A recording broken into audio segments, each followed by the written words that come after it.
Olá, assombrados! Eu sou a Ana Paula e vou contar um relato para vocês neste tipo ao vivo de hoje, né? Tipo ao vivo aqui.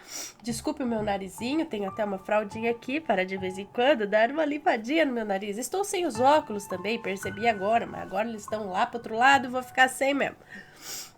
E por conta do resfriado e tal, me perdoem, ok? Mas vamos lá.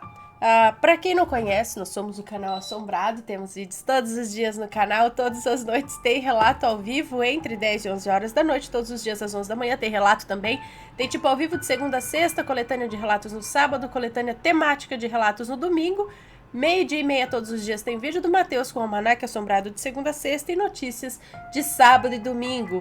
E um domingo outro um especial. Não se esqueçam de fazer uma visitinha à nossa loja assombrada, onde tem várias camisetas aqui para vocês. E também não se esqueçam de deixar o like neste vídeo. Beleza? Dito isso, vamos ao relato? O relato de hoje é este. Tá aqui, relato inquietante. Incubo gay ou loucura? Vamos ver. Trata-se de um íncubo. Um relato um pouco mais forte. Então eu já vou dizer aqui, já de início, lógico, como vocês sabem, a gente não evita falar o máximo assim de coisas fortes, mas vai ter um assunto um pouquinho mais sexual, tá? Então, se tiver alguma criança assistindo, os pais que estão junto, aí se quiser dar um tempinho nesse relato, passar para um outro, tá? Talvez seja melhor. Mas eu vou tentando dar uma amenizada se tiver alguma coisa muito assim, né? Vamos lá. Mas já avisando, tem conteúdo sexual, pouco que seja, mas tem porque trata-se de íncubo, né? Vamos lá. Mas é bom ler essas coisas porque é um assunto assim. Quando a gente fala de íncubo e súcubo, é sempre um assunto que as pessoas têm muita vergonha de falar. Às vezes acontece com muitas pessoas, elas acham que estão loucas ou que está acontecendo alguma outra coisa, porque é um assunto... É muito difícil, sabe? Porque você é abusado por algo invisível. Como que você prova? Como que... Né? É um assunto muito delicado. E aí, às vezes, contando uma história de uma outra pessoa, aquela outra que está assistindo fala, nossa, mas isso também acontece ou aconteceu comigo. Né? Então, não tô sozinha aqui, porque é um assunto bem delicado, que traz muita vergonha a quem passa por isso. Vamos lá. Bom dia, boa noite, Ana, tudo bom? Tudo bem? Então, primeiro quero dizer que provavelmente eu vou me estender nos detalhes, mas acredito que eles sejam importantes para contextualizar o ocorrido e eu não parecer louco. Fiz esse e-mail para te mandar esse relato, apenas. Acredito, né? Bora lá, então. Pode me chamar de fulano, mas é um nome fictício, tá? Tá bom, então já que é um nome fictício... Tá, pode me chamar de... Deixa eu só ver aqui. Peraí, deixa eu só responder aqui.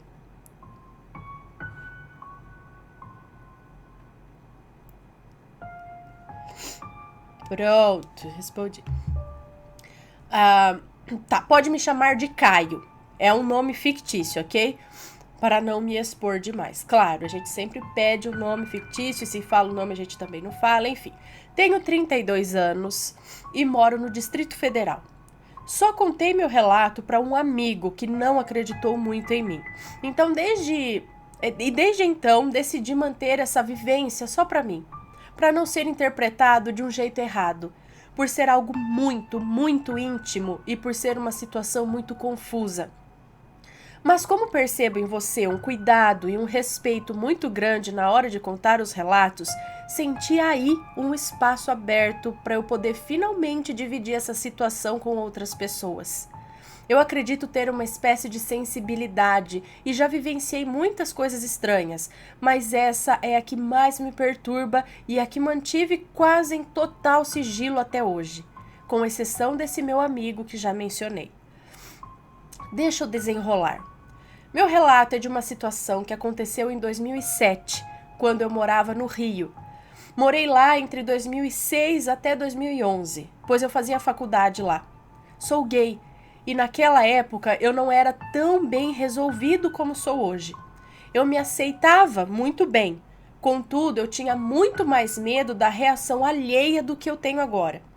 E como sou nascido em Brasília, fui morar sem a família, com os meus 20 e poucos anos, em uma república masculina no bairro tal. Meu pai sugeriu que eu avisasse que eu sou gay nas entrevistas de admissão das casas, mas eu neguei por medo. Então ele sugeriu que eu tentasse sondar se algum outro morador pudesse ser gay. Essa estratégia eu usei. Antes de conseguir um lugar definitivo, fiquei em um hostel por uns 10 dias. Nesse período, eu procurava uma república para morar. Fiz 3 entrevistas e no final eu só não fui aceito em uma. Daí usei da estratégia que o meu pai sugeriu, que na época, mais de 10 anos atrás, era fundamental para que eu soubesse se eu estaria em um ambiente onde a tolerância seria um elemento presente. Faço um parênteses aqui para deixar claro que há 10 anos as pessoas eram bem mais resistentes à população LGBT que hoje. Por isso eu tive todo esse cuidado para escolher o lugar para morar.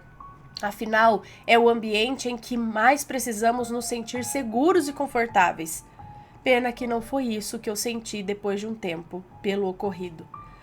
Voltando, escolhi uma casa que, na entrevista, um dos meninos disse ser gay. Ainda assim, não falei, nem mesmo para ele, sobre a minha sexualidade. Eu queria sentir que podia confiar neles primeiro, pois era um território novo para mim. O primeiro ano foi ótimo. Existiam conflitos de convivência, mas todos se entendiam bem e criamos uma amizade bacana. Éramos 7 no total. Eu dividia o maior quarto com outros 3 rapazes. Outro quarto era dividido entre 2 deles e o rapaz que disse ser gay dormia sozinho no menor dos quartos. Vou chamá-lo aqui de Renato, para facilitar. O fato dele dormir em um quarto sozinho me fazia pensar sobre os meninos serem resistentes a dividir um quarto com um homem gay. O que me fazia ter mais receio de contar sobre mim. Fui um jovem muito medroso e receoso com isso, como pode notar. Enfim, esse primeiro ano se passou. E no segundo semestre de 2007, 2 moradores iriam voltar para suas cidades, incluindo o Renato. Então precisávamos encontrar outras pessoas para dividir a casa. Nesse momento, reivindiquei o antigo quarto do Renato, com a desculpa de que os roncos me atrapalhavam a dormir e ninguém impôs resistência. Até porque o quarto era péssimo. Era uma dependência de empregada, o que não justifica o tamanho daquele quarto, claro. Só cabia uma cama de solteiro ao lado da porta, um pequeno basculante fazia papel de janela e o guarda-roupa era um espaço pequeno nos pés da cama. Tipo esses armários de filmes americanos que parecem uma porta para um outro cômodo.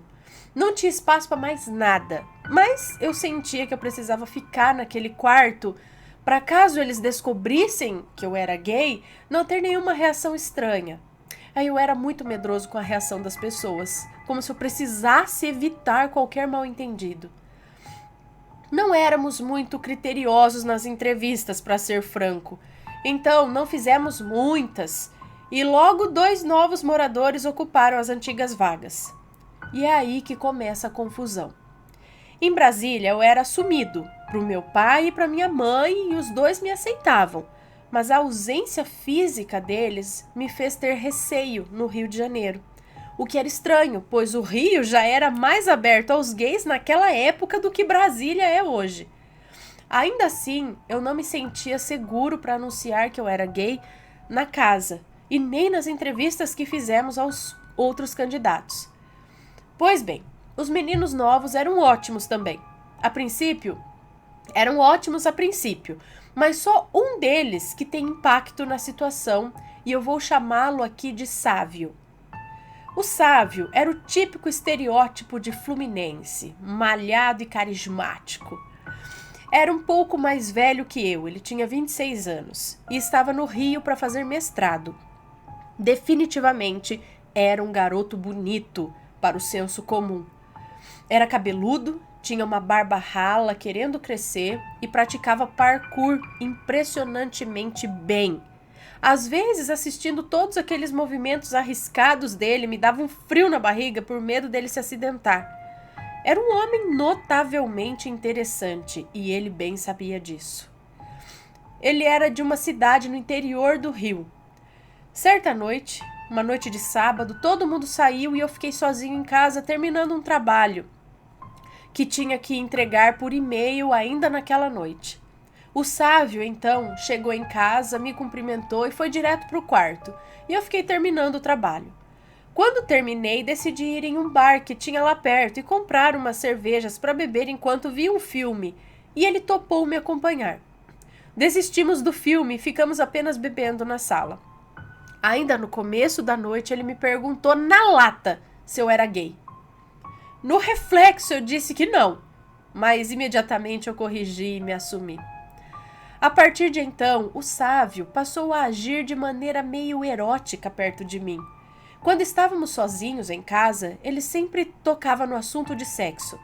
Falava das meninas com quem ele saía, contava detalhes de sua performance, se é que me entende, e por 3 vezes, comigo na sala, ele saiu do banho nu, sem pressa, com a desculpa que tinha esquecido a toalha.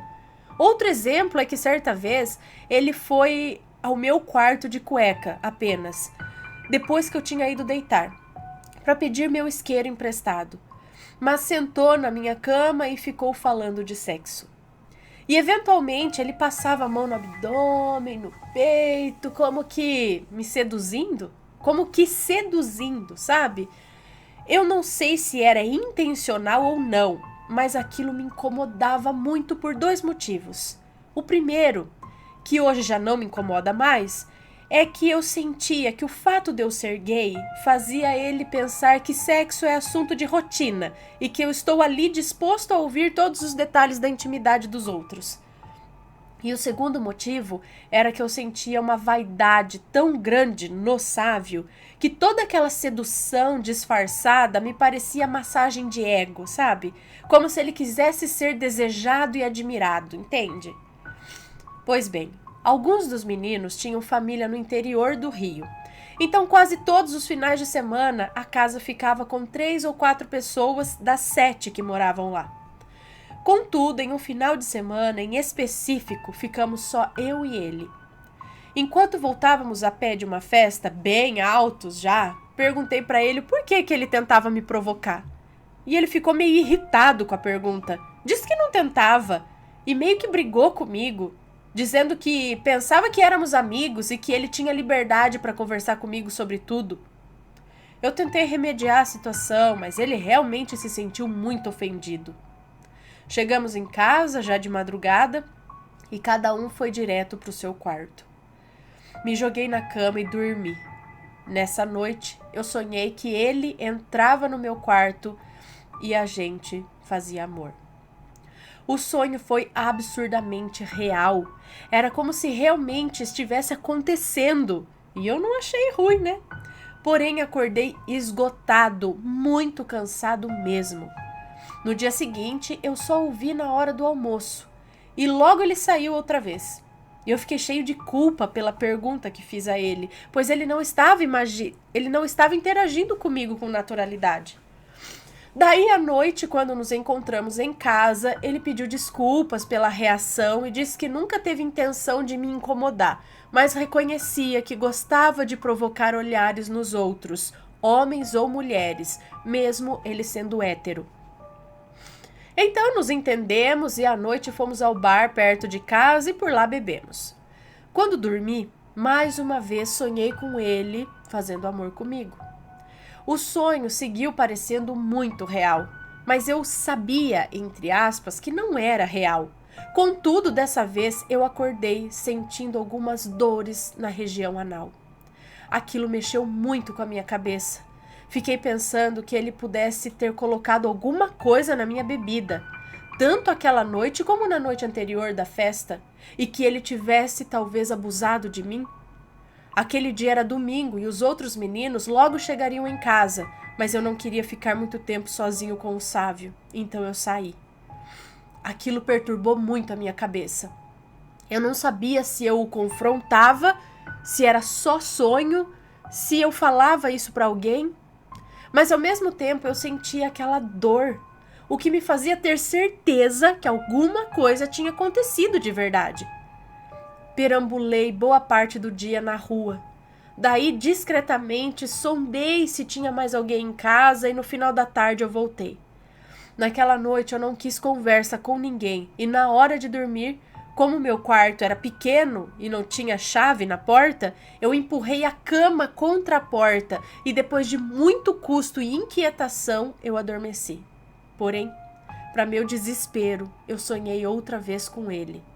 Esse terceiro sonho foi muito diferente, pois a minha reação era de resistência agora, diferente dos outros sonhos, onde eu topava a relação. E outra diferença é que no sonho a minha cama estava contra a porta, o que impedia a entrada dele. Nesse terceiro sonho, ele gargalhava alto e tampava minha boca.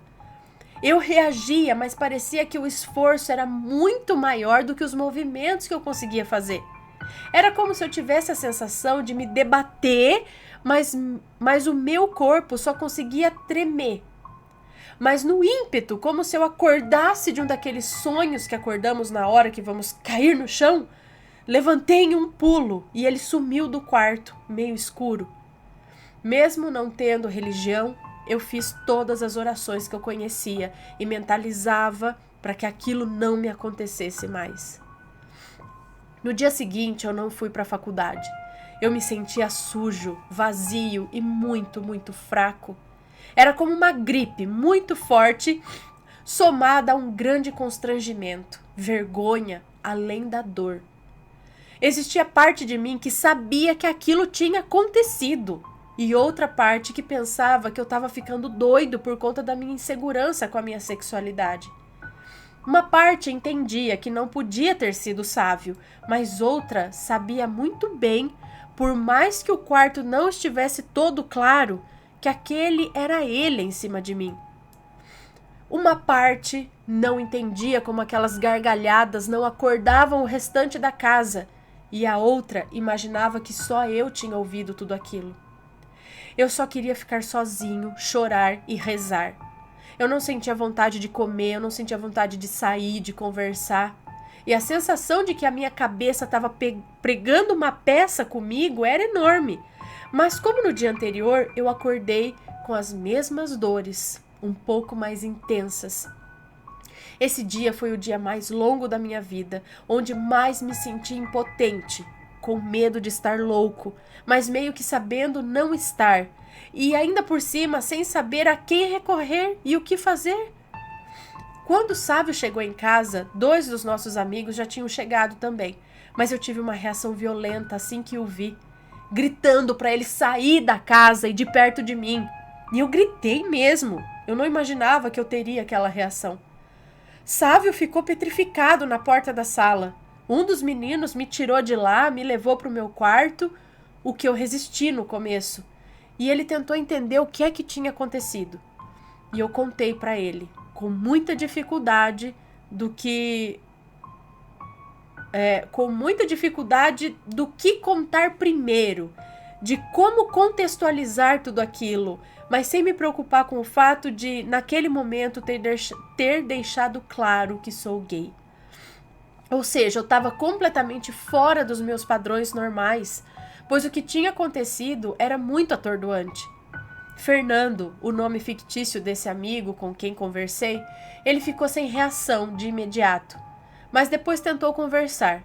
Perguntou se eu tinha usado alguma droga na festa de sexta e fez uma pequena... perguntou se eu havia usado drogas na festa de sexta e fez uma pequena campanha contra as drogas sintéticas. A pergunta me ofendeu. Ele percebeu e tentou explicar que o que não fazia sentido era o Sávio ter conseguido entrar no quarto com a cama bloqueando a entrada. Quando ele falou isso, eu percebi ainda mais que não podia contar para todo mundo, pois tinha uma coisa muito estranha e incongruente nessa situação, que até a mim, que vivia aquilo, era incompreensível. Parecia loucura, realmente. Talvez ainda pareça, O Fernando saiu do quarto, depois de conversar super calmamente comigo, e voltou logo em seguida dizendo que o Sávio ia dormir na casa de uns amigos e que tinha pedido para ele não dar detalhes da minha reação para ninguém. Até hoje eu não sei se ele espalhou ou não o meu pânico ao vê-lo. Fernando, que dividia o quarto com o Sávio, o Carlos, que é o outro garoto que estava em casa quando reagi mal ao Sávio e que não soube muito o que fazer, e mais um outro rapaz, sugeriram que eu dormisse no quarto com eles, já que o Sávio não estaria lá. Aceitei um pouco relutante, pois percebi que o Carlos estava resistente àquilo tudo. O quarto não era enorme, mas era o maior da casa e tinha 2 beliches. A cama do Sávio era a de cima, do lado direito, justamente a que era minha antes de eu me mudar de quarto, no meio daquele ano. Ao mesmo tempo que me senti em um lugar familiar, dividindo o antigo quarto com os mesmos meninos de antes, eu sentia que o Sávio poderia entrar ali a qualquer momento. Naquela noite eu demorei muito a pegar no sono e assim que dormi, eu acordei, entre aspas, com o Sávio sentado na beliche, lá em cima, do meu lado. Ele gargalhava muito alto, os meninos não acordavam. Ele então fez com uma voz tão estranha, era meio estridente e aguda, muito diferente do tom da gargalhada, que preenchia todo o silêncio do quarto com um tom mais grave, mas não tão grave como essas vozes de demônio que as pessoas imitam por aí. E ele fez com uma voz tão estranha uma pergunta que me arrepia só de lembrar. Ele disse assim: "Quer todo mundo olhando ou vamos pro nosso quarto?" Nessa hora eu já segurava a coberta com tanta força e eu ficava pensando: Deus me ajuda, Deus me ajuda, Deus me ajuda. Eu sentia que não podia ser o Sávio. Se fosse, os meninos teriam acordado com aquela gargalhada, com a pergunta, e aquela voz não era normal. A propósito, tudo isso aconteceu muito rápido, tá? Eu não sei se isso fica claro enquanto você lê, mas é coisa de menos de 15 segundos. Então ele sumiu na minha frente, como se fosse uma poeira. Naquela noite eu não fui abusado. No dia seguinte eu me esforcei ao máximo para manter a calma e não assustar os demais, não assustar demais os meus amigos. Fernando perguntou se o Sávio podia voltar, e eu disse que se precisássemos afastar alguém da casa, eu teria prioridade em ficar, pois estava lá há mais tempo. Eu neguei essa necessidade, mas pedi para ele não chamar o Sávio aquela noite ainda. O dia foi mais calmo, mas ainda aflito, pois eu não conseguia parar de pensar que não teria como explicar aquilo para ninguém, nem mesmo para mim. Eu não estava convencido de nada. Tranca a porta, por favor, antes que eles... Depois você não esquece de vir aqui abrir, tá? Para as crianças não invadirem o relato.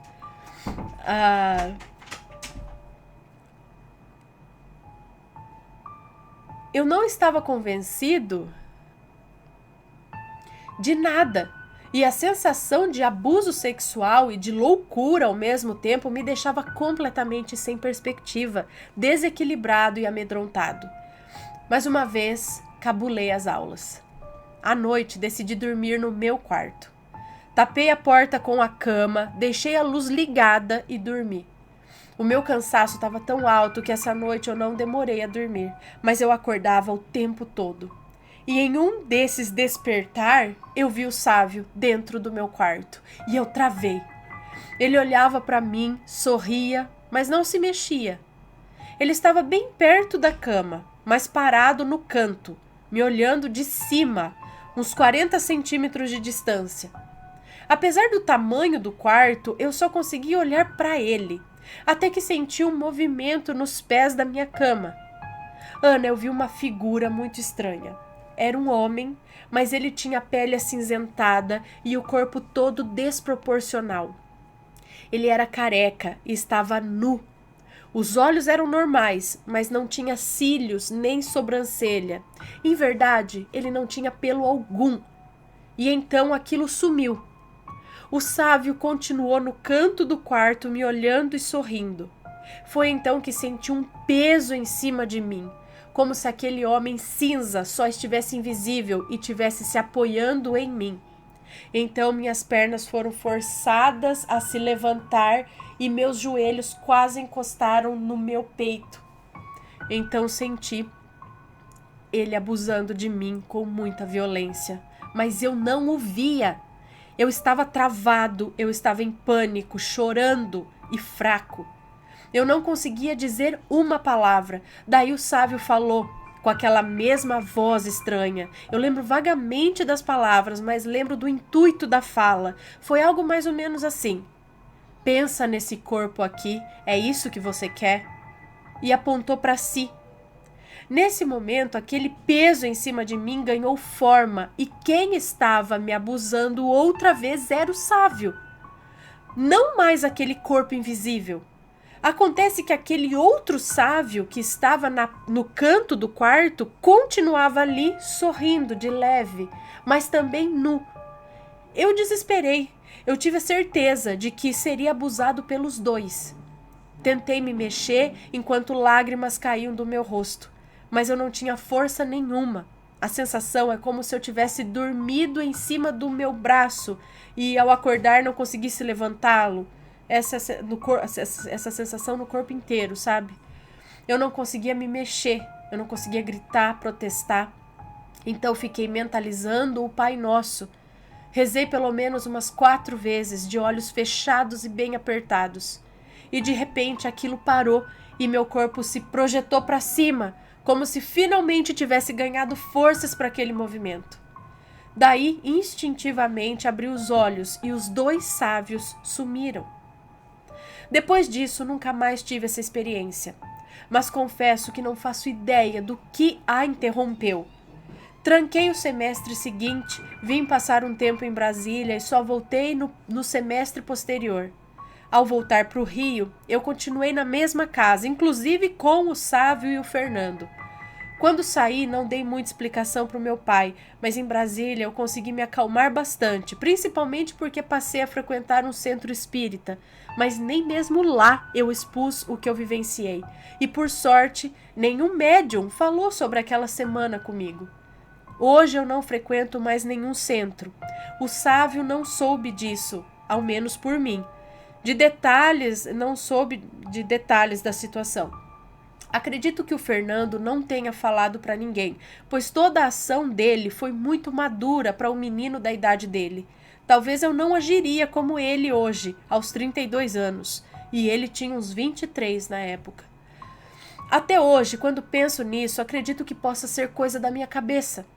Mas as dores físicas que senti, além da incrível sensação de realidade que cada um dos sonhos tinham e de, na última vez, eu ter certeza que eu não estava dormindo, me fazem pensar que pode ter sido algo no mundo espiritual. Já ouvi falar de súcubo e íncubo, mas não sei se íncubo atacavam homens, gays. Hoje eu até penso que podem ser o mesmo espírito sexual, mas que toma a forma que nos atrai, para, sei lá, nos machucar e roubar nossa vitalidade e sanidade de maneira discreta. Bem, desculpe por ser tão detalhista, mas eu acho que a situação pedia por isso. E faço uma pergunta: será que toda a tensão sexual que eu senti com o Sávio criava... será que toda a tensão sexual que eu senti, que o Sávio criava, e o desejo que eu sentia por ela, foi o combustível dessa situação? Como se fosse um íncubo tentando agir sem ser notado, pelo fato de eu me sentir, naquela época, muito atraído e interessado pelo Sávio?